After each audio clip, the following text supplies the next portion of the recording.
বাংলাদেশে এবং বাংলাদেশের বাইরে পৃথিবীর বিভিন্ন প্রান্তে যে যেখান থেকে চ্যানেলে দেখছেন আপনাদের সকলকে সাদর আমন্ত্রণ তৃতীয় মাত্রা দেখবার জন্য। প্রিয় দর্শক, আজ বিশ্ব মুক্ত গণমাধ্যম দিবস, ওয়ার্ল্ড প্রেস ফ্রিডম ডে।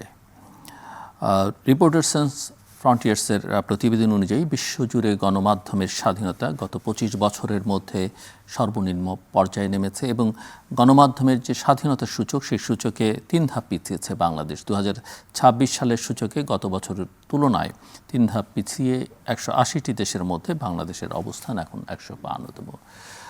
বিশ্বমুক্ত গণমাধ্যম দিবস উপলক্ষে বাংলাদেশের সংবাদ মাধ্যম তার স্বাধীনতা, তার শক্তিমত্তা, তার দুর্বলতা এবং সেই সঙ্গে অন্যান্য প্রসঙ্গ নিয়ে আলোচনার জন্য আমার সঙ্গে স্টুডিওতে রয়েছেন ইংরেজি দৈনিক নিউজের সম্পাদক, ইতিহাসবিদ এবং এডিটর্স কাউন্সিলের সভাপতি নুরুল কবির।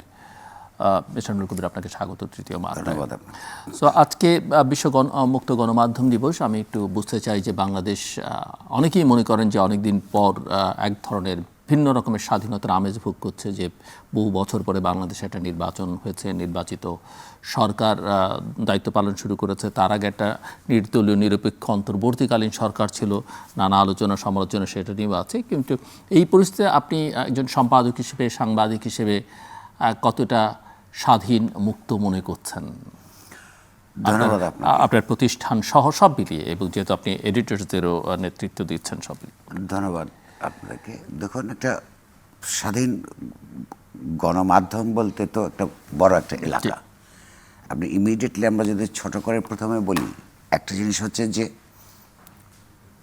যখন মানুষের অধিকার নিচে নামতে থাকে তখন এই ছোট ছোট ঘটনাগুলি বড় করে আসে। এই দেশে বহু বহু যুগ ধরে স্বাধীন গণমাধ্যম বলতে কি বোঝায় তার একটা মুক্ত আলোচনা করার অবস্থা ছিল না, বা এখনও তার তাগিদ সমাজের মধ্যে দেখা যায় না। অমুক্ত বলতে বোঝানো হয় সরকারি দল কিংবা সরকারি নানা নিরাপত্তা বাহিনী কতটা নিয়ন্ত্রণ করবার জন্যে বিভিন্ন সংবাদ মাধ্যম প্রতিষ্ঠানের উপর, সেটা ইলেকট্রনিক হোক কিংবা প্রিন্ট মিডিয়ার হোক, তাদের উপর কতটা নিয়ন্ত্রণ প্রত্যক্ষ কিংবা পরোক্ষভাবে জারি রাখতে চায়। শুধু এইটুকুই একমাত্র মানদণ্ড ধরা হয় বহু বছর ধরে। কারণ বহু বছর ধরে এই ধরনের ইন্টিমিডেশনের মধ্যে বাংলাদেশের সংবাদপত্র, অন্যান্য ইলেকট্রনিক মাধ্যম প্রতিষ্ঠানগুলো কাজ করেছে। সেই দিক থেকে যদি বিবেচনা করি, আপনার 24 সালের শিক্ষার্থী গণ অভ্যুত্থানের পর, রক্তাক্ত গণ অভ্যুত্থানের পর সেই অবস্থা থেকে অনেক বেশি মুক্ত। অন্তত রাষ্ট্র এবং সরকারের দিক থেকে তেমন কোনো বাধা বিপত্তি এইভাবে প্রত্যক্ষভাবে নিয়ন্ত্রণের ফোন কলস কিংবা অন্য ইন্টিমিডেশন সেগুলো দেখা যাচ্ছে না। সেই দিক থেকে তুলনামূলক ভালো। কিন্তু একটা মুক্ত গণমাধ্যম বলতে একটা গণতান্ত্রিক ডিসপেন্সেশনের মধ্যে যা বোঝায় সেটা তো বাংলাদেশে কখনোই ছিল না।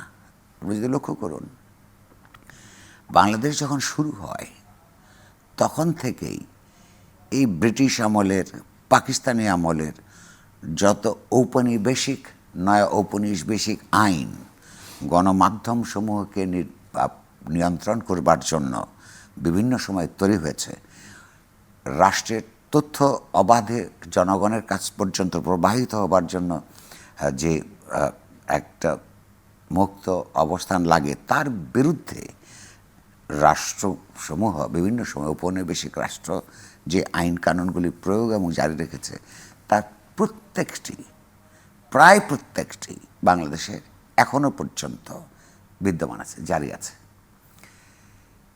এটাকে যদি আরেকটু সম্প্রসারিত করে আমরা বলি, ধরুন বাংলাদেশ রাষ্ট্রের প্রথম সংবিধানে বলা হয়েছে যে প্রত্যেকটা নাগরিকের চিন্তা এবং বিবেকের স্বাধীনতা থাকবে, পরিষ্কার।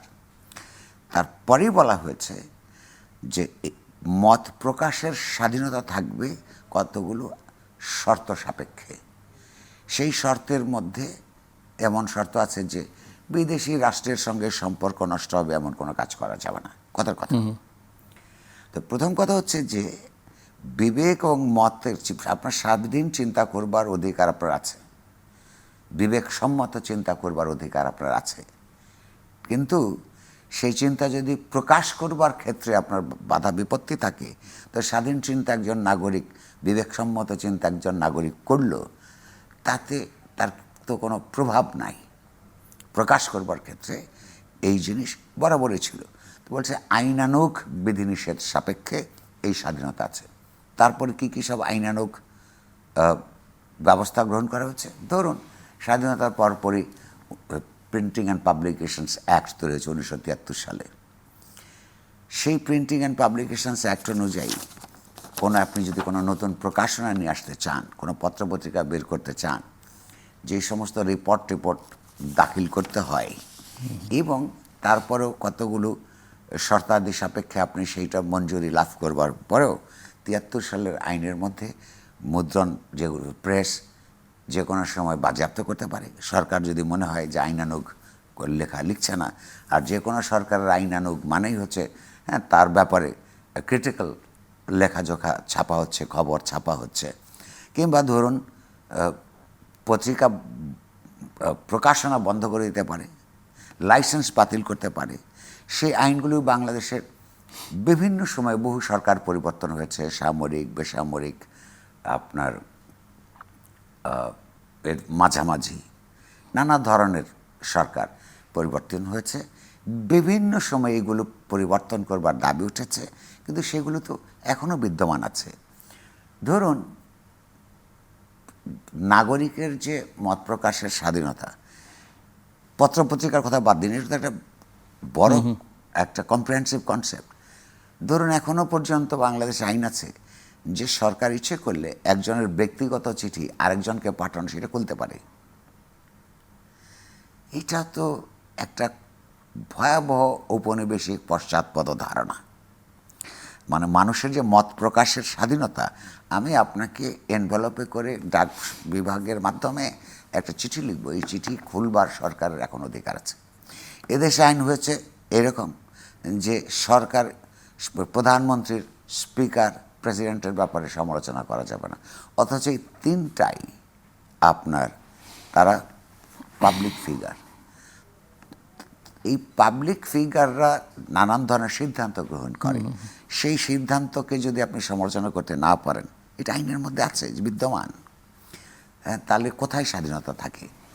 ধরুন, বাংলাদেশে যে প্রধানমন্ত্রীরা যে শপথ গ্রহণ করেন, সেখানে পরিষ্কারভাবে বলা আছে তার কাজ করবার জন্য যে সমস্ত রাষ্ট্রীয় তথ্য তার কাছে যাবে, সেই তথ্য সব তথ্য তিনি প্রকাশ করতে পারবেন না। আইন আছে, অফিসিয়াল সিক্রেটস অ্যাক্ট আছে, যেটার অনুযায়ী কোনো তথ্য যদি প্রকাশিত হয় যেটা রাষ্ট্র মনে করে গোপন, সেটার জন্য শাস্তিযোগ্য অপরাধ আছে। অর্থাৎ তো সাংবাদিকতা তো এক অর্থে এটা বেআইনি একটা প্রক্রিয়া হিসাবে এখানে তাত্ত্বিকভাবে দেখলে আইন কানুন যেগুলো আছে সেগুলো যদি আপনি দেখেন, বিচার করেন, তো সেই অবস্থায় আছে। এটা হলো তো রাষ্ট্রীয় আইন কানুনের ব্যাপার। তারপরে আইন কানুনের বাইরে ইন্টিমিডেশনের ক্ষমতাসীনদের যে শক্তি থাকে, বিভিন্ন সময় দেখছি এই মুহূর্তে যেই সরকার ক্ষমতা আছে সেই সরকার হয়তো টু আর্লি, এখনও পর্যন্ত তেমন কোনো নিষেধাজ্ঞার কথা তারা প্রকাশ করেন নাই। কিন্তু এর আগে এই বিএনপি এক সময়ের আগেও সরকারে ছিল, আওয়ামী লীগ তো ছিলই, তাদের বিভিন্ন আমলে অপোজিশনাল সাংবাদিকদের উপর নানানভাবে নিপীড়ন ঘটেছে। তো সেগুলো আইন অনুযায়ী নিরোধ করবার কোনো ব্যবস্থা এখনও পর্যন্ত হয় নাই। সেই দিক থেকে যদি আপনি বলেন এখানে সুস্থভাবে নিশ্চিন্তে নিরাপদে সাংবাদিকতা করার আইনি পরিবেশ অনুপস্থিত। বাংলাদেশের সংবাদ মাধ্যমের স্বাধীনতা বা পৃথিবী জুড়ে হয়তো এই আলোচনাটা আছে, কিন্তু বাংলাদেশে আমরা নিজেরাও এটা নিয়ে একটি স্টাডি করেছি আমাদের গবেষণা প্রতিষ্ঠান থেকে, যে সংবাদ মাধ্যমের স্বাধীনতার একটা বড় সমস্যা হচ্ছে মালিকানা। এবং মিডিয়া রিফর্মস কমিশন, যেটা অন্তর্বর্তীকালীন সময় সরকারের সময় গঠিত হচ্ছিল, তারা অনেক সুপারিশের মধ্যে একটা সুপারিশ করেছে যে এক মালিক একাধিক প্রতিষ্ঠানের মালিকানা তার থাকতে পারবে না। দীর্ঘদিন যাবৎ নিউ এজ পত্রিকাটি তার এডিটোরিয়াল ইন্ডিপেন্ডেন্সের জন্যে প্রশংসিত, সবাই সেটাকে সম্মান করে, এবং এডিটর হিসেবেও আপনাকে সেই কৃতিত্ব এবং গুরুত্ব সবাই দেয়, কিন্তু নিউ এজের মালিকানা সম্প্রতি বদল হয়েছে বা নতুন মালিক যুক্ত হয়েছে, আমরা যেভাবেই বলি না কেন, যারাই মূল নিয়ন্ত্রক। এবং আপনি এডিটর হিসেবে কন্টিনিউ করছেন এবং এই শিল্প প্রতিষ্ঠান এখন বেশ কিছু সংবাদ মাধ্যম নতুন তৈরি করা, কিনে নেয়ার প্রক্রিয়ার মধ্যে আছে, যে নানা মাধ্যমে আমরা যেগুলো খবর পাই। সো এই জায়গায় আমরা একটু বুঝতে চাই যে এডিটোরিয়াল ইন্ডিপেন্ডেন্স যেটা একদিন অব্যাহত ছিল সেটা থাকবে কি না। আপনি যে যার মালিকানাধীন পত্রিকাটা ছিল তার সম্পর্কে যেভাবে সবসময় বলতে পেরেছেন, আগামী দিনগুলোতে আপনি সেটা বলতে পারবেন কিনা। একই সঙ্গে এই প্রশ্নটাও আছে যে কেউ কেউ বলবার চেষ্টা করছেন যে আপনি এখন সরকার ঘনিষ্ঠ, কিছুটা তথ্য মন্ত্রণালয়ের নীতি নির্ধারকও আপনি এখন। তো যখন তথ্য মন্ত্রণালয়ের নীতি নির্ধারক আপনি হয়ে যান, তার ঘনিষ্ঠতার প্রশ্নটি আর দরকার পড়ে না আলোচনার মধ্যে। ভয়াবহ অভিযোগ আমার বিরুদ্ধে। আচ্ছা, আমি উত্তর দিচ্ছি। একটা করে চেষ্টা করব। আপনার অনেকগুলি প্রশ্ন আছে। 1 নম্বর হচ্ছে, এটা একটু ব্যক্তিগত হয়ে গেল একটু, যদিও হ্যাঁ, আমি যে প্রতিষ্ঠানে কাজ করি, নিউ এজের সম্পাদকীয় নীতির কোনোই পরিবর্তন হয় নাই, হবার কোনো সম্ভাবনা নেই। এইখানে ধরুন আশঙ্কাও নেই। ওই কথাটা আপনি বলছেন যে সম্ভাবনা নেই, সে কারণে বললাম আশঙ্কা থাকতেই পারে। গুরুত্বের সঙ্গে বিবেচনা করি যে মালিকানা পৃথিবীর যে কোনো জায়গায় আপনার সরকারি দিক থেকে যেমন স্বাধীন সাংবাদিকতার পরিপন্থী অনেক আইন এবং তৎপরতা থাকে, তেমনি পত্রিকার মালিকানা অনেক সময় একটা সমস্যা হিসেবে দাঁড়ায়। আমি বলছি অনেক সময়, কারণ হচ্ছে যে নিউ এজ তো একটা, বা এরকম আরও প্রতিষ্ঠান, এগুলো তো ব্যক্তিগতেরই প্রতিষ্ঠান।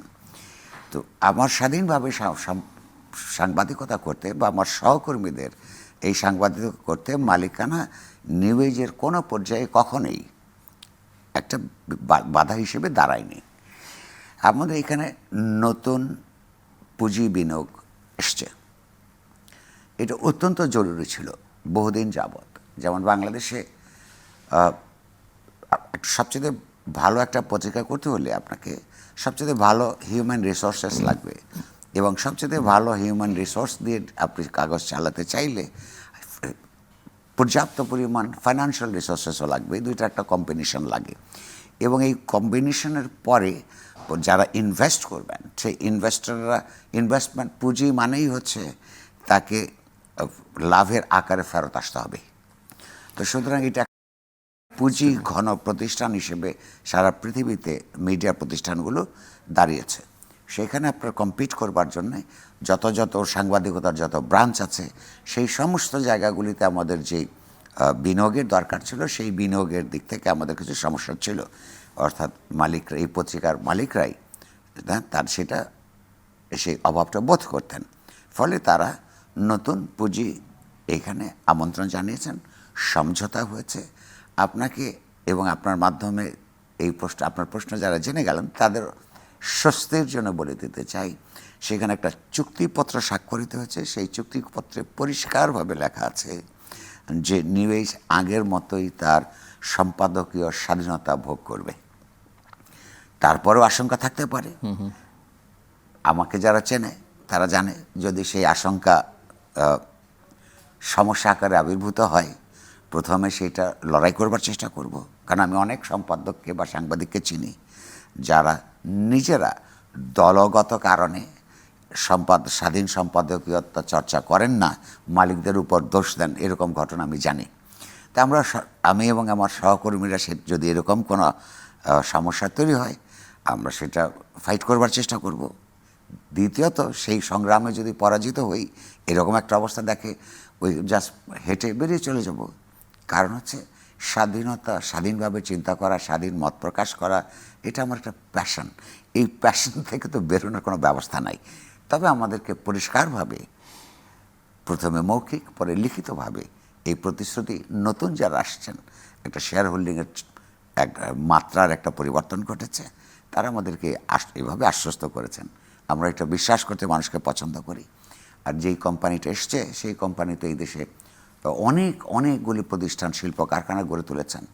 একটা দেশের আপনার অর্থনৈতিক বিকাশে যদি স্থানীয় উদ্যোগ না থাকে, হ্যাঁ, তাহলে তো সেই সমাজের বিকাশও হয় না। এই কোম্পানি অনেক ধরনের অর্থনৈতিক উদ্যোগ নিয়ে সফল হয়েছে, অনেক মানুষের আপনার কর্মসংস্থান তৈরি করেছে। সেটা অত্যন্ত গুরুত্বপূর্ণ। আমরা এই অর্থনীতিতে সেই জিনিস চাই, যত বেশি শিল্প কারখানা হবে, যত শিল্পোদ্যোক্তা তৈরি হবেন, দেশের অর্থনীতি তত শক্তিমান হবে। সেই ক্ষেত্রে তারা এইটা ব্যবহার, যদি তারা নিজের স্বার্থে ব্যবহার করার চেষ্টা করবেন, তাদের প্রধান কাজ হবে আমাকে ওখানে বরখাস্ত করা, কারণ আমাকে তো এটা হবে না। আমার ধারণা ওনারা এটা জানেন, এবং একটা স্বাধীন সম্পাদকীয় নীতিতে একটা সুষ্ঠু কাগজ হোক, এটা তারা চান। দ্বিতীয় প্রশ্ন, হ্যাঁ, একজন, এই কথা তো আপনি কোত্থেকে জানেন আমি জানি না, ফেসবুকে আমাকে একজন পাঠিয়েছে যে সরকার ঘনিষ্ঠ। আমি তারপরে কি আরেকটা এডিটরস কাউন্সিলের সভাপতি এবং সরকার তথ্য মন্ত্রণালয়ের নীতি নির্ধারক। এটা যিনি লিখেছেন তিনি একজন সাহিত্যিক, মূলত সাহিত্যিক, আপনার ঘনিষ্ঠ জনই, সৃষ্টিশীল মানুষ। তিনি তার সমাজে মন্তব্য করবার জন্য তথ্যের প্রয়োজন পড়ে না, সৃষ্টিশীলতা দিয়ে সমাজকে ব্যাখ্যা করবার চেষ্টা করেন। এটা তার সমস্যা। আর তিনি নিজেই কিছুদিন আগে একটা সরকারি বার্তা সংস্থার প্রধান ছিলেন। ফলে সরকারি বার্তা সংস্থার লোকদেরকে আমরা স্যার বলি, আমি অন্তত বলি, তাদেরকে আমরা সরকারি কর্মকর্তা বলি। ফলে এই অল্প সময় তিনি যে ওখানে ছিলেন, তো তাকে তো মন্ত্রণালয় ঘনিষ্ঠ হিসাবে থাকতে হবে বোধহয় অভ্যস্ত হয়ে গেছেন। ফলে অন্যদেরকে এইভাবে ভাবতে চিন্তা করেন, সেটা আমাদের সমস্যা না। সমস্যা হচ্ছে যে তথ্যমন্ত্রীর সঙ্গে শুধু নয়, গত 17-18 বছর, বিশেষত আওয়ামী লীগের সময়কালে আমার যে ব্যক্তিগত চরিত্র, অপোজিশনাল চরিত্র, তা আমি কাদের সঙ্গে চলাফেরা করতাম? বিভিন্ন পার্টির, জামাত ইসলাম ছাড়া অপরাপর গণতন্ত্র পরায়ণ যে সমস্ত রাজনৈতিক দল নানা সমস্যার শিকারে পরিণত হয়েছেন, তাদের সঙ্গে তো ঘনিষ্ঠতা ছিল। এভাবেই বহু কাল কেটেছে, বন্ধুত্ব গড়ে উঠেছে।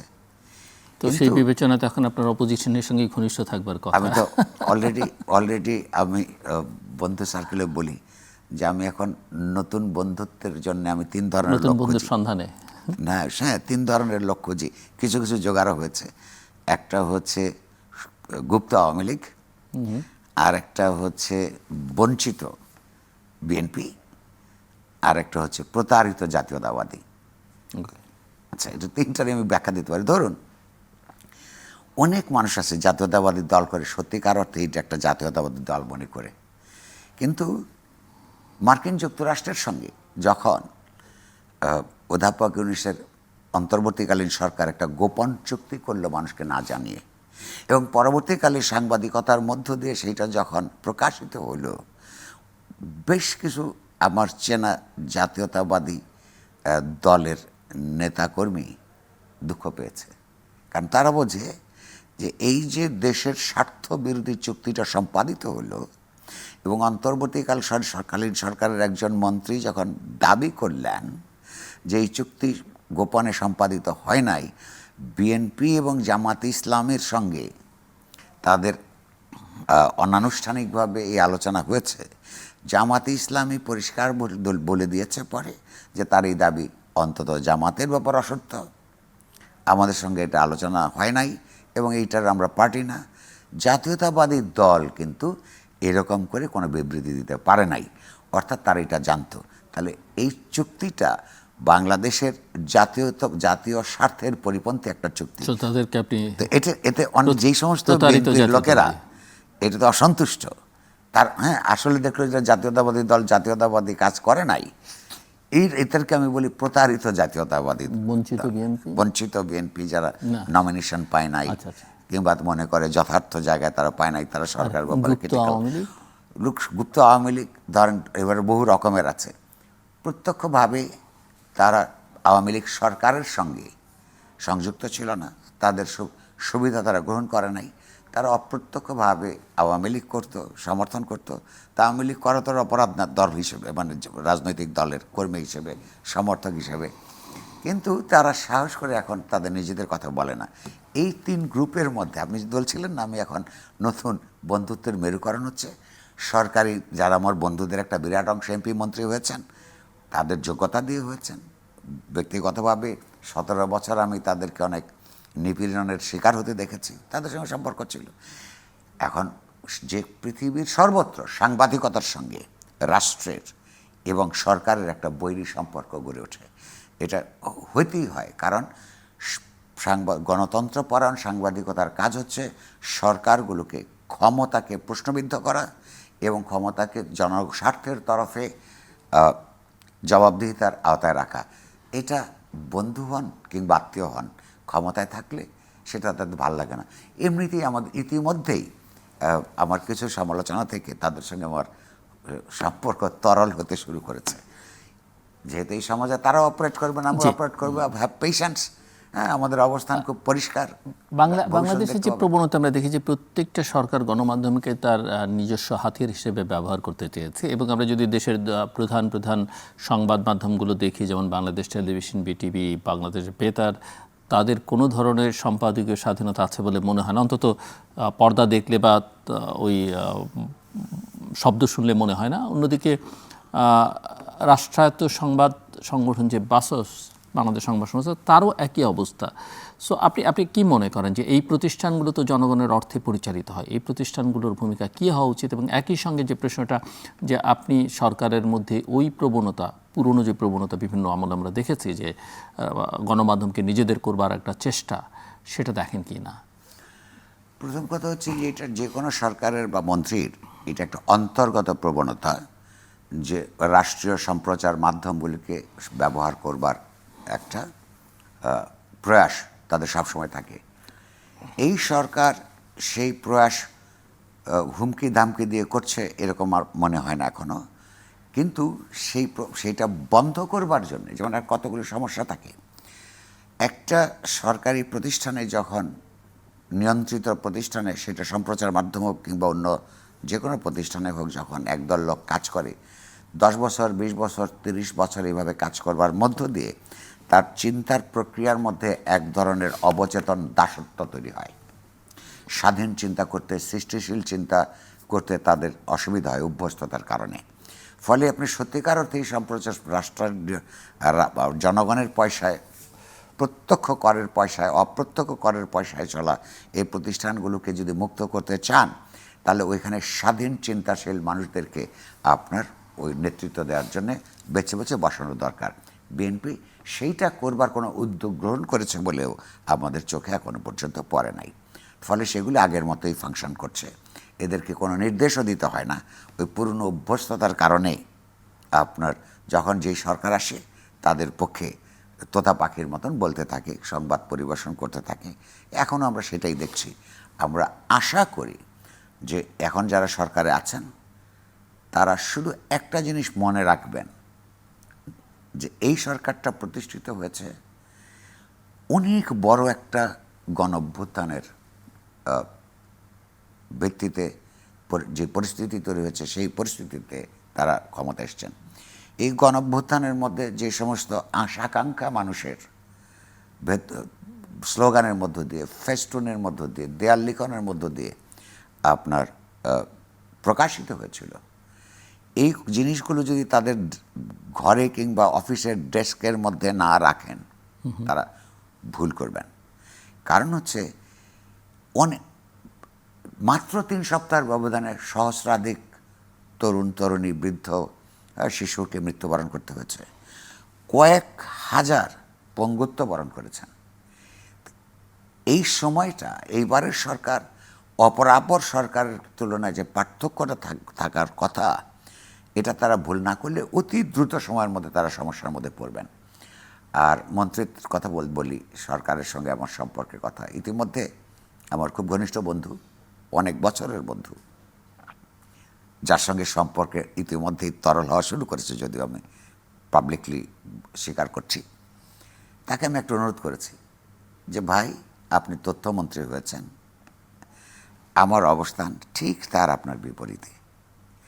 আল্লাহর ওয়াস্তে, এটা হলো আমি সম্পাদকীয় পরিষদের সভাপতি হিসেবে বলতে চাই। ওনাকে আমি বলেছি যে এই বক্তৃতাটা আপনি কখনো করেন না, যেটা আমরা আমাদের ছোটবেলা থেকে শুনছি যে কোনো একজন রাজনীতিক ক্ষমতায় গেলে বলে যে দায়িত্বশীল সাংবাদিকতা করুন, আর সেই রাজনীতিকই ক্ষমতার বাইরে যখন থাকে তখন বলে আপনারা হাত খুলে লিখুন। এই বক্তৃতা শুনতে শুনতে শুনতে শুনতে আমরা বড় হয়েছি, বৃদ্ধ হয়ে যাচ্ছি। আল্লাহর ওয়াস্তে এই বক্তৃতাটা আপনি আর করেন না। উনি মুচকে হেসেছেন, উনি তো স্বল্পবাক মানুষ, উনি মেনে নিয়েছেন কি না বা মেনে নিলেও মনে নিয়েছেন কি না আমি এখনো নিশ্চিত নই। তো এই বক্তব্য ওর পরে আর আমি শুনিনি, কারণ এটা একটা এখানকার স্বাভাবিক প্রবণতা। পলিটিশিয়ানরা এই কথা বলবেন এবং সাংবাদিকতার কর্তব্য থাকবে ক্ষমতাকে ক্রিটিক করা, জনস্বার্থ তরফ থেকে আপনার সরকারগুলোকে, সরকারের পলিসিকে ক্রিটিক করা, এবং আমি নিজে সেটাতে বিশ্বাস করি, অন্যদেরকে প্রাণিত করবার চেষ্টা করি। কিন্তু আমি একটা কথা আবারও বলতে চাই যে সত্যিকার অর্থে গণতান্ত্রিক পরিবেশ আনার অর্থ হলো সাংবাদিকতার উপর ঝুলে থাকা ব্রিটিশ এবং পাকিস্তানি আমলের, পরবর্তীকালে বাংলাদেশের বিভিন্ন স্বৈর শাসকদের আমলের যে সমস্ত আইন কানুনগুলো এখনও পর্যন্ত জারি আছে, আমি বলি না সেগুলি সবসময় প্রয়োগ হয়, কিন্তু ওই ইউক্লিডসের তরবারির মতন মাথার উপর ঝুলতে থাকে, সেগুলো থেকে আমার বন্ধু তথ্যমন্ত্রীকে অনুরোধ করব আপনার মাধ্যমে যে সেগুলো থেকে বাংলাদেশের সংবাদপত্র জগৎকে উনি মুক্তি দিবার উদ্যোগ গ্রহণ করুন। আমরা তাকে সাহায্য করব।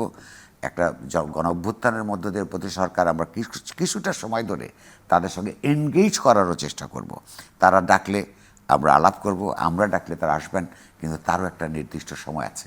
কিছুদিনের মধ্যে আমরা বুঝতে পারবো আসলে কোন দিকে যাচ্ছে। বাট আপনি একটা জিনিস লক্ষ্য করুন, এই যে আপনি একটা স্ট্যাটিস্টিক্স দিলেন কতক্ষণ আগে, 2024 সালে বাংলাদেশের সংবাদপত্রে 180টা দেশের মধ্যে র্যাঙ্কিং ছিল 165। আমরা যদি ধরে নিই 2024 সালে যে রিপোর্টটা বেরিয়েছে সেটা বেসিক্যালি 2023 সালের মূল্যায়ন। 25 সালে এটা কমে অর্থাৎ একটু ভালো হয়েছিল, 149 গেছিল 165 থেকে, ভালোই উন্নতি হয়েছিল। অর্থাৎ 25 সালের রিপোর্ট হচ্ছে 24 সালের অবস্থার। 24 সালটা ছিল দুই ভাগে বিভক্ত।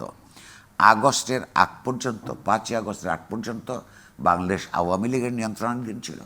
5ই আগস্টের পর বেশ কিছুকাল ওই বছরটা জনগণের নিয়ন্ত্রণে, গণতন্ত্রপরায়ণ শক্তির নিয়ন্ত্রণে চলে যায়। সেই সময়ে সেই জোরে সাংবাদিকতাও বলিয়ান হয়ে ওঠে। সুতরাং তারা যথেষ্ট মুক্তভাবে কাজ করতে পেরেছে বলেই ওইটা কমেছিল।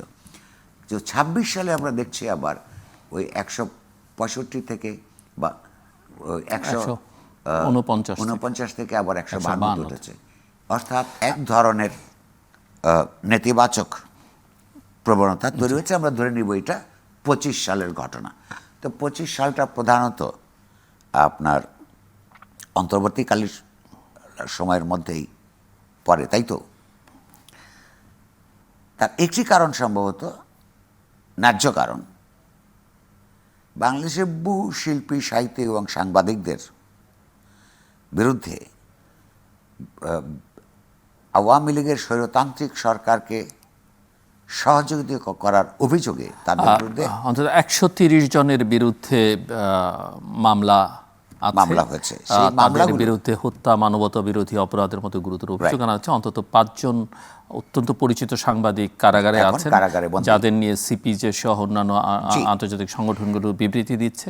জি, রাইটলি দিচ্ছে। এরা রাজনৈতিকভাবে এদের অধিকাংশই আওয়ামী লীগকে সমর্থন করেছে এবং খুব বাজে সময়েও সমর্থন করেছে, এই কথা সত্য। তো সেইটা তার নৈতিকতার মানদণ্ডে বাংলাদেশের মানুষের কাছে ইতিমধ্যেই তারা পরাজিত হেয় সাংবাদিক হিসেবে আপনার জনমনে এটা প্রতিষ্ঠিত হয়েছে। এটা নিজে একটা বড় শাস্তি। যেহেতু কোনো একটা রাজনৈতিক দলকে সমর্থন করার বা অথবা তার বশীভূত থাকার ব্যাপারে কোনো আইন নাই, ফলে এটা তারা বেআইনি কাজ করেন নাই। কিন্তু তাদের বিরুদ্ধে যে খুনের মামলা দেওয়া হয়েছে, সেটা যেই সরকারের আমলে মামলাগুলি দেওয়া হয়েছে, অন্তর্বর্তীকালীন সরকার, অধ্যাপক ইউনূসের সরকার, তাদের তথ্যমন্ত্রী, তাদের স্বরাষ্ট্রমন্ত্রী সহ তিনি নিজে স্বীকার করেছেন যে এই মামলাগুলোর ভিত্তি নাই। জাতীয়তাবাদী দলের যেই সরকার এখন ক্ষমতা আছে, তারা নিজেরা বলেছেন, স্বীকার করেছেন যথার্থই যে তাদেরকে খুন করতে দেখা যায় নাই, অস্ত্র হাতে তারা কাউকে খুন করতে যায় নাই। ওইটা ছাত্রলীগ, যুবলীগের লোকেরা করেছে, পুলিশ করেছে, হ্যাঁ, মিলিটারির দু একটা জায়গায় ঘটনাগুলি করেছে, বিজেপি করেছে। কিন্তু যেই সাংবাদিকদেরকে কেউ কখনো হত্যা করতে দেখা নাই, তাদের বিরুদ্ধে হত্যা মামলায় তাদেরকে ওইখানে কারাগারে বন্দি করে রাখা, নানা ধরনের ইন্টিমিডেট করা, মামলার মধ্যে দিয়ে ভোগানো, এটা অন্যায়। তাদের বিরুদ্ধে যদি দুর্নীতির মামলা থাকে, সুনির্দিষ্ট প্রমাণের ভিত্তিতে সেই মামলার চালিয়ে যেতে পারে। যদি বেইলেবল মামলা থাকে, তাদেরকে বেইলের ব্যবস্থা করার প্রয়োজন। আর প্রকাশ্যে স্বীকার করবার পরেও দুইটি সরকার যখন তাদেরকে কারার অন্তরালে রাখে, সেখানে বাংলাদেশে আপনার আন্তর্জাতিক যে সমস্ত মানদণ্ড আছে, সেখানে র্যাঙ্কিং এই যে পিছনে যাচ্ছে, আরও যেতে থাকবে। এবং এটা না সততার কাজ, না বুদ্ধিমত্তার কাজ এই বিএনপি সরকার যেটা করছে। সুতরাং আমার বক্তব্য হচ্ছে, তারা মুখে বলছেন কিন্তু পদক্ষেপটা সত্যিকার অর্থে গ্রহণ করা। সাংবাদিকতা, সংবাদ মাধ্যমের অভ্যন্তরীণ দুর্বলতা আছে, এগুলো নিয়ে আপনি অনেকবার কথা বলেছেন। কিন্তু তার বাইরেও বিশ্বজুড়ে একটা প্রবণতা আছে যে সাংবাদিকতা কি এখন আসলে একটা অপরাধ হিসেবে গণ্য করা, এবং এখানে গণমাধ্যমের জন্য যে নির্ধারিত আইনগুলো আছে সেগুলোকে অনেক সময় পাশ কাটিয়ে এবং প্রচলিত আইনের অপপ্রয়োগের মাধ্যমে আসলে সাংবাদিকতাকে, সাংবাদিকদের টার্গেট করা হচ্ছে, এবং বাংলাদেশের বাইরে নয়। তো এই জায়গাটাতে আপনি বাংলাদেশের মানে সুরক্ষার জন্য, সাংবাদিকতা সারা সুরক্ষার পৃথিবীতে আপনি যে কথা বলছেন, আপনি লক্ষ্য করুন, যারা ওয়ার জার্নালিজম করে, মানে সাংবাদিকতার পেশাটাই তো এরকম। ধরেন আমাদের এই মুহূর্তে তো কোনো আমরা যুদ্ধাবস্থায় নাই, পেশাটাই এরকম যে বড় ধরনের দুর্ঘটনা যদি কোথাও ঘটে, যখন মানুষ নিরাপত্তার জন্য সেই দুর্ঘটনাস্থল থেকে দৌড়ে আপন নিরাপদ আশ্রয়ে চলে যায়, ঠিক তখন একজন সংবাদকর্মী সে যে নিরাপদ আশ্রয়ের মধ্যে ছিল, অফিসে কিংবা তার ঘরে, সে দৌড়ে সেই ট্রাবল স্পটে গিয়ে হাজির হয়। পেশাটাই এরকম, প্রফেশনাল হ্যাজার্ড এটা। যে সমস্ত সমাজে যুদ্ধ চলছে, গাজায়, দক্ষিণ লেবাননে, আপনি লক্ষ্য করুন, গাজা এবং দক্ষিণ লেবাননে 100-র উপর সাংবাদিক গত কয়েক বছরে ইসরায়েলিরা হত্যা করেছে। সারা পৃথিবীতে সাংবাদিকদের উপর একটা নির্মম পরিস্থিতি এই মুহূর্তে জারি আছে, কারণ সারা পৃথিবী, বিশেষত পুঁজিতান্ত্রিক দুনিয়ায় তার আভ্যন্তরীণ সংকটকে তারা ম্যানেজ করতে না পারার কারণে যেই সমস্ত তাদের সমস্যাগুলো পত্রপত্রিকার মাধ্যমে বেরিয়ে আসে, সেগুলো সামাল দেওয়ার জন্যে তাদের কোনো আইনগত পদ্ধতি কাভার করে না বলেই বেআইনি পদ্ধতিতে নানাভাবে সাংবাদিকতাকে স্তব্ধ করবার এই প্রচেষ্টা গ্রহণ করে। এরকম একটা স্পেলের মধ্য দিয়ে সারা পৃথিবী এই মুহূর্তে যাচ্ছে। বাংলাদেশও তার ব্যতিক্রম নয়। বাংলাদেশের ক্ষেত্রে ব্যাপারটা আরও সোজা হতে পারত, সরকারগুলি যদি আরেকটু সহনশীল হতো, ন্যূনতম গণতান্ত্রিক মূল্যবোধ যদি তাদের থাকতো। আপনি লক্ষ্য করুন তো, সাগররুনি হত্যাকাণ্ড,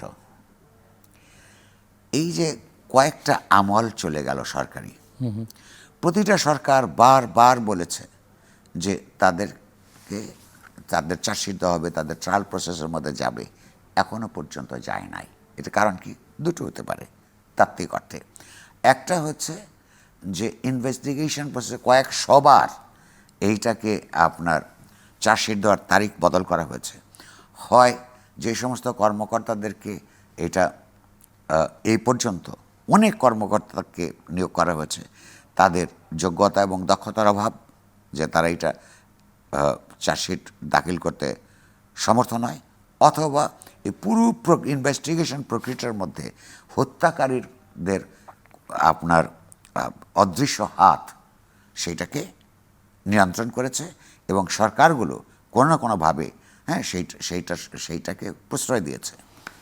তো যতক্ষণ পর্যন্ত না একটা সমাজে সাগরণী হত্যাকাণ্ডের চার্জশিট পর্যন্ত হবে না, বিচার তো প্রক্রিয়া তো পরের কথা, সেখানে এই সমাজকে সাংবাদিকতার জন্য নিরাপদ মনে করবার কোনো কারণ থাকতে পারে না।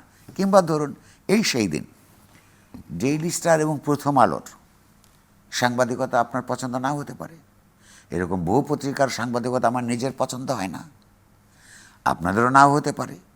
কিন্তু তাই বলে পত্রিকার অফিসে সাংবাদিকরা, সংবাদকর্মীরা কর্মরত অবস্থায়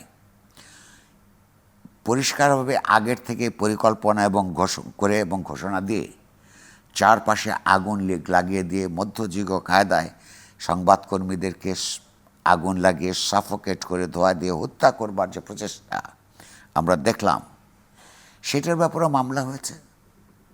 সেই মামলায় যে অগ্রগতির যে আপনার এই গতি এত মন্থর যে অন্য কোথাও অন্য কেউ কোনো সাংবাদিকতা পছন্দ না হলে আবার এরকম একটা মব সৃষ্টি করে এক ধরনের এই সংবাদ মাধ্যম প্রতিষ্ঠানের উপর এই অপরাধ যে কোনো সময় করতে পারে।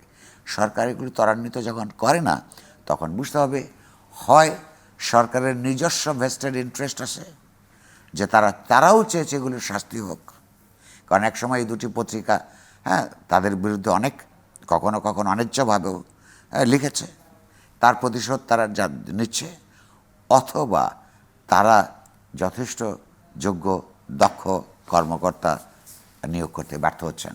কিন্তু যতক্ষণ পর্যন্ত এগুলো সমাজে জারি থাকবে ততক্ষণ পর্যন্ত অপরাপর আরও অনেক সমস্যা সহ আইনগত সমস্যা, মালিকানার সমস্যা, সাংবাদিকদের দলীয়ভাবে বিভক্ত হয়ে পড়ার সমস্যা, সাংবাদিক ইউনিয়নগুলি পর্যাপ্তভাবে সংবাদকর্মীদের স্বার্থ দেখতে না পারার সমস্যা সহ এই সমস্যাগুলিও তো আপনার সংবাদপত্রের পরিবেশ নির্বিঘ্ন করার ক্ষেত্রে প্রতিবন্ধকতা হিসেবে থাকছে। মেইন স্ট্রিম মিডিয়ার পাশাপাশি এখন সোশ্যাল মিডিয়া খুবই প্রভাব বিস্তার করছে এবং কখনো কখনো মেইন স্ট্রিম মিডিয়াকেও মনে হচ্ছে যে সোশ্যাল মিডিয়ার কাছে খুব নানা বিবেচনা থেকে, কিন্তু সোশ্যাল মিডিয়ার এই যে মত প্রকাশের স্বাধীনতা, এর বিপরীতে তথ্য সন্ত্রাস আরেকটা প্রবণতা দেখা যাচ্ছে এবং সেখানে ভুয়া মিথ্যা অপতথ্য এমনভাবে ভাইরাল হচ্ছে যা অল্প সময়ের মধ্যে মানুষের মনোজগৎ এবং সমাজে ব্যাপক প্রতিক্রিয়া, এমনকি নেতিবাচক প্রতিক্রিয়াও তৈরি করছে এবং যেটা অনেক সময় রাষ্ট্রের জন্য একটা গুরুতর হুমকি। সো আপনি এটাকে কিভাবে? রাষ্ট্রের কথা আমি বলছি, প্রথমে ব্যক্তির যে মর্যাদা বোধের জন্য কী পরিমাণ হুমকি, আমি শুধু অন্যদের কথা বাদে দিলাম, আমি নিজের কথা বলি। ফটো কার্ড বলে একটা বস্তু আছে এখন, আওয়ামী লীগের যারা দূরের থেকে অপারেট করে, দেশে নাই, তাদের মনের কথা আমার নামে ফটো কার্ড বানিয়ে প্রচার করছে। জামাত ইসলামী যখনই বিএনপিকে আমি সমালোচনা করি, সেটার সঙ্গে রং লাগিয়ে তাদের বট বাহিনী, যাদের এক একটার 120টা 126টা 50টা করে ফেক আইডি আছে, সেখান থেকে আপনার এই ফটো কার্ড বানায়। বিএনপি আবার আমি যখন অন্য ভেস্টেড ইন্টারেস্টগুলিকে সমালোচনা করি, তারা আবার একই কাজ করে, আমার নামে ফটো কার্ড চালায়। এটা দুটো হলো দিক আছে। একটা হচ্ছে এটা এক ধরনের, আমি আমার আত্মীয় পরিজন বন্ধুরা যখন জিজ্ঞেস করে, বিব্রত হয়, তখন আমি বলি, শোনো, সমাজে আমার একটা ক্রেডিবিলিটি বোধহয় তৈরি হয়েছে, ফলে ওরা বললে এটা মানুষের কাছে বিশ্বাসযোগ্য হবে না, সে কারণে আমার নামে চালায়। বাট আমি তো এই কথাগুলো এইভাবে বলি নাই, সেটা হচ্ছে তাদের অসততা এবং এই যে অসৎ কর্মকাণ্ড যারা করে, এবং অনেক মানুষ কিন্তু এই অসততার পিছনে যে সূক্ষ্ম কৌশলগত প্রয়াস থাকে এটা বোঝে না। অদ্ভুত প্রশ্ন করে টেক্সট পাঠায় আমাকে, ইউজুয়ালি আমি তো অচেনা ফোন খুব কম ধরি, অদ্ভুত টেক্সট করে, ভাই আপনি এই কথাটা কীভাবে বললেন, আমি কত মানুষকে বোঝাবো যে এই কথা আমি বলি নাই। আমার ধারণা আমার মতন এরকম হাজার হাজার মানুষ বিভিন্ন মাত্রায় এই প্রপাগান্ডা এবং শিকার আপনি হচ্ছে। লক্ষ্য করেছেন যে সংসদও এই বিষয় নিয়ে আলোচনা, সমাপনী দিনে ইভেন বিরোধী দলের নেতাও অন্য একটা প্রসঙ্গে আলোচনা করছিলেন। গুরুত্বপূর্ণ যেটা, এই সাইবার স্পেস মানুষের মত প্রকাশ করবার জন্য মুক্ত থাকতে হবে। এটার বিরুদ্ধে অবস্থান নেওয়া খুবই একটা প্রতিক্রিয়াশীল অবস্থান। একই সঙ্গে গুরুত্বপূর্ণ হচ্ছে সরকার যারা পরিচালনা করে তার সাইবার অ্যাক্ট আছে। সাইবার অ্যাক্টের অনেক কিছু সম্পর্কে আমাদের আপত্তি আছে। এবার কিছু কিছু সংশোধিত হয়েছে। সেই সংশোধিত আইনে কিন্তু এগুলো দেখবার মেকানিজম তৈরি কিন্তু করবার, আপনি সাইবার নিরাপত্তা এবং এই যে নিবর্তনমূলক আইন যেগুলোকে আমরা এতদিন বলেছি, সেগুলোতে মামলা গ্রেপ্তারের ঘটনাগুলো আছে এবং এখনো জনমনে আছে। প্রশ্ন আছে। এবং সাইবার সুরক্ষা অধ্যাদেশ 25-এ কিছু ইতিবাচক পরিবর্তন, যেটা আপনি বলছেন, আনা হয়েছে বটে, কিন্তু অনেক ক্ষেত্রে অস্পষ্টতা আছে ভীষণভাবে। এবং ফৌজদারি কার্যবিধির 54 ধারা বা সন্ত্রাসবিরোধী আইনের মতো আইনগুলো কিন্তু অতীতে যেভাবে অপব্যবহৃত হয়েছে সেটারও পুনরাবৃত্তি কিন্তু বন্ধ হয়নি। একদম। তো ফলে এই জন্য আমি প্রথমেই বলছিলাম যে বাংলাদেশে এবং এর সঙ্গে যুক্ত হচ্ছে পুলিশ প্রশাসন প্রায় রাজনৈতিকভাবে এই প্রভাবের বাইরে থাকতে পারেন এবং অনেক ক্ষেত্রে তারা আগ বাড়িয়ে অতি উৎসাহী হয়ে অনেক ভূমিকা পালন করে। তো আমি সে কারণে প্রথম থেকে বলছি যে বাংলাদেশের নির্বিঘ্নে আইন সাংবাদিকতার করার জন্য আইনগত কোনো প্রোটেকশন তো নাই। সাংবাদিকতাকে গণতন্ত্রপরায়ণ, সুষ্ঠু, স্বচ্ছ সাংবাদিকতা করার জন্যও বাংলাদেশে কোনো আইনগত প্রোটেকশন নাই, সুরক্ষা নাই। উল্টো এই সুরক্ষাকে বাধাগ্রস্ত করবার জন্যে ডজন ডজন আইন আপনার আমার মাথার উপর ঘুরছে। এবং এটা সত্য যে সবসময় সব আইনগুলি প্রয়োগ করা হয় না বটে, কিন্তু যেগুলো হওয়া দরকার সাংবাদিকতার সুরক্ষা করবার জন্য সেগুলোর ব্যাপারে প্রতিটি সরকারকেই আমরা যেমন নির্লিপ্ত থাকতে দেখেছি, এই সরকারেরও এখনও পর্যন্ত এগুলো থেকে মুক্ত করবার কোনো উদ্যোগ আমরা লক্ষ্য করি নাই। সরকার হয়তো বলবে যে আমরা মাত্র 3 মাস ধরে আসছি, কিন্তু একটি কথা আমি শুনতে রাজি নই। আপনি বলতে পারেন আপনি কে? আমি এই কমিউনিটিকে প্রতিনিধিত্ব করার একজন সভাপতি হিসেবে আমি বলছি, আমরা এ কথাও আর শুনতে চাই না। প্রতিটা সরকার এসে বলে যে আমরা স্টেক হোল্ডারদের সঙ্গে আমরা কথা বলবো, কথা বলে হলো আমরা ব্যবস্থা নিব। প্রশ্ন হচ্ছে সংবাদপত্রের স্বাধীনতার জন্যে, সংবাদ মাধ্যম প্রতিষ্ঠানের স্বাধীনতার জন্যে বাংলাদেশে বিভিন্ন সময়, আমি পিছনেরগুলো বাদই দিলাম, 1990 সালে যে আরেকটা শিক্ষার্থী গণঅভ্যুত্থান হয়েছিল, সেই সময়ও তৎকালীন অন্তর্বর্তীকালীন সরকার একটা কমিশন তৈরি করেছিল। সেই কমিশন সুন্দর সুন্দর অনেক রিকমেন্ডেশনস দিয়েছে। আবার এই সরকারি দলীয় সরকারগুলোর বিদায় কিংবা পতনের পর এই গণঅভ্যুত্থানের মধ্য দিয়ে সৃষ্ট সরকার আবার আরেকটা কমিশন করেছে। সেই কমিশনও এই স্টেক হোল্ডারদের সঙ্গে কথা বলেই দিয়েছে। আমার কথা হচ্ছে সেগুলোর পেছনের পুস্তকগুলি, রিপোর্টগুলি আপনারা পাতা উল্টাবেন না। হ্যাঁ, সেগুলোর ভালো ইতিমধ্যে যেগুলো রেকমেন্ডেশন আছে সেগুলো নিয়ে একটাও পদক্ষেপ গ্রহণ করবেন না। আবার বলবেন যে আমরা নতুন সরকার স্টেক হোল্ডারদের সঙ্গে কথা বলে বলে আমরা নতুন করে করব।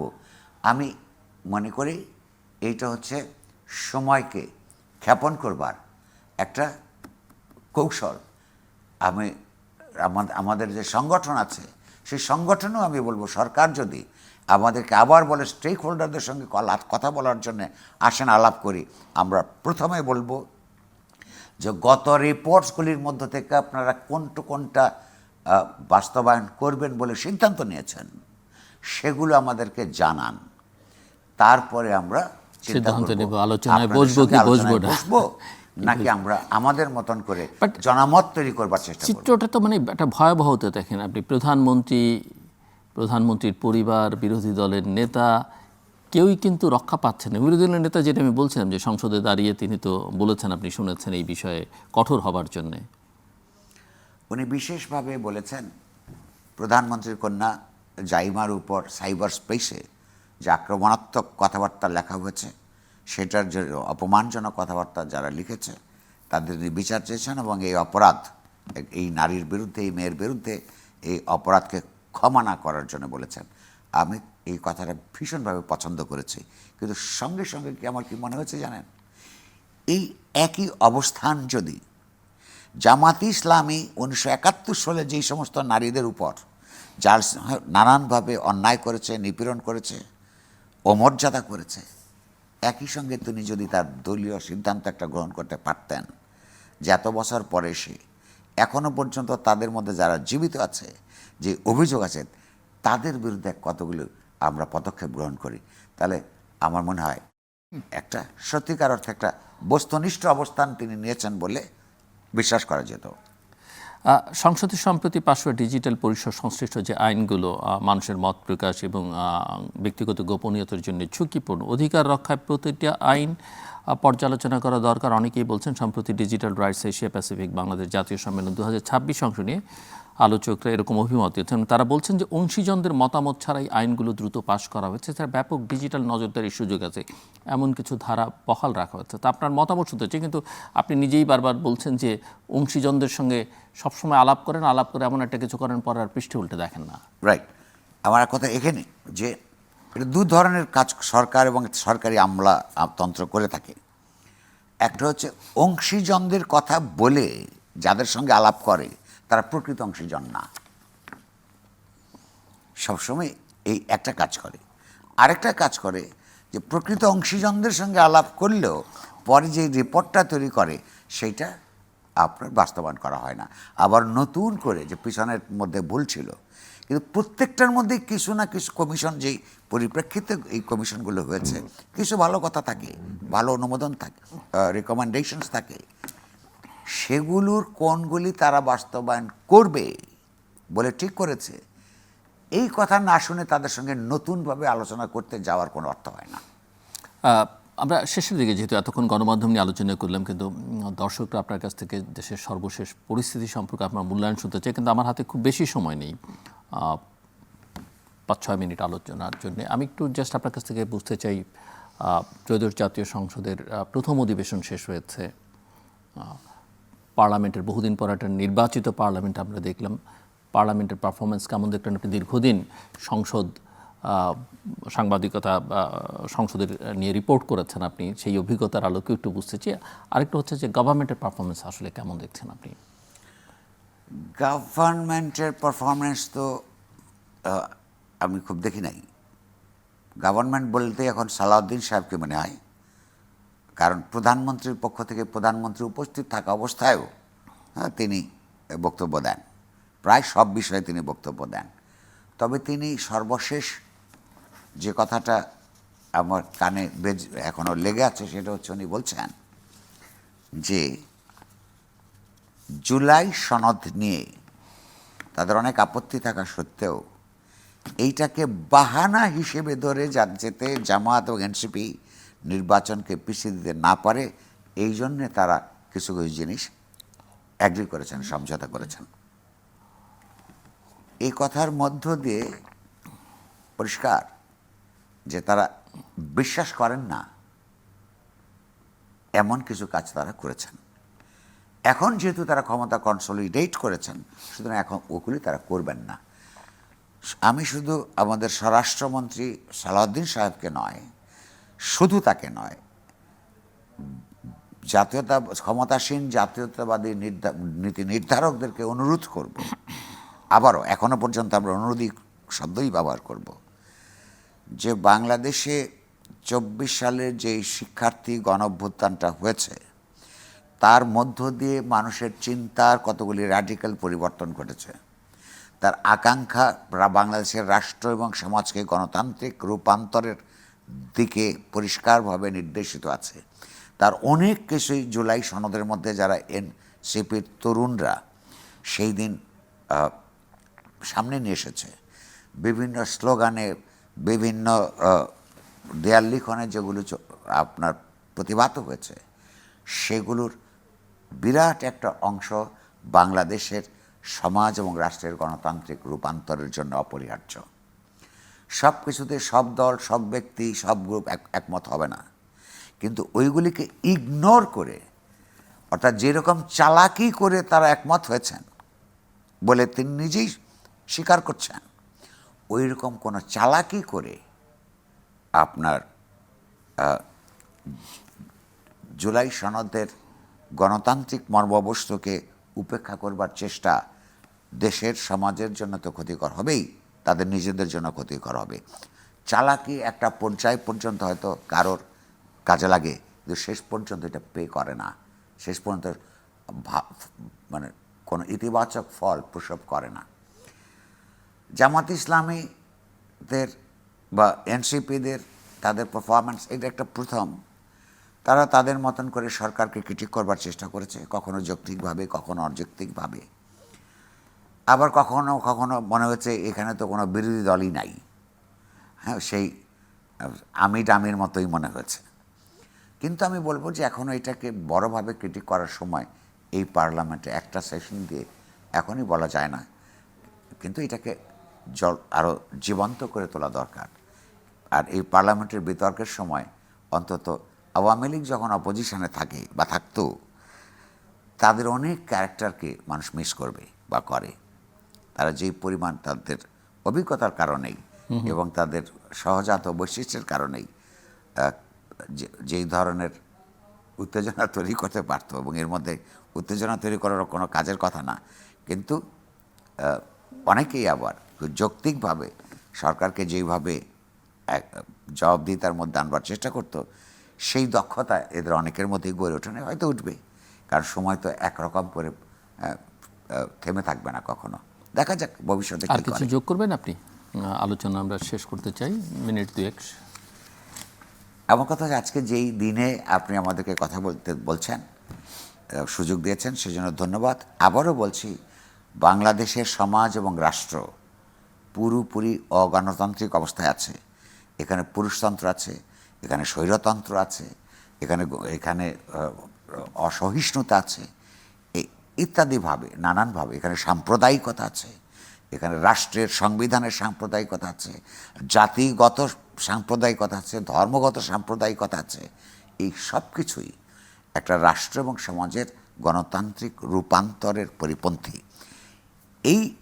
এইগুলির বিরুদ্ধে জনমত তৈরি করার, এমনকি রাজনীতিকদেরকে, অপোজিশনে থাকুক, ক্ষমতার বাইরে থাকুক, সংসদের বাইরে থাকুক বা ভিতরে থাকুক, তাদের জন্যও এই তথ্য সরবরাহ করা, অর্থাৎ সুষ্ঠু সাংবাদিকতা না থাকলে গণতন্ত্রের সুষ্ঠু বিকাশ হওয়া অসম্ভব।